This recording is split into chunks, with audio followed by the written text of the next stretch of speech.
পীরের চেহারা মুবারক মুরাকাবা করা মুরিদের জন্য সর্বশ্রেষ্ঠ ইবাদত।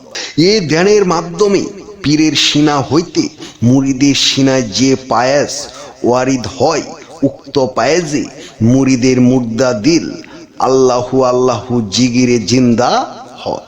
পীরের চেহারা মুবারক দেন মুরাকাবা কি? মুরাকাবা মানে একাগ্রহ হৃদয়ে গভীরভাবে ধ্যান করা।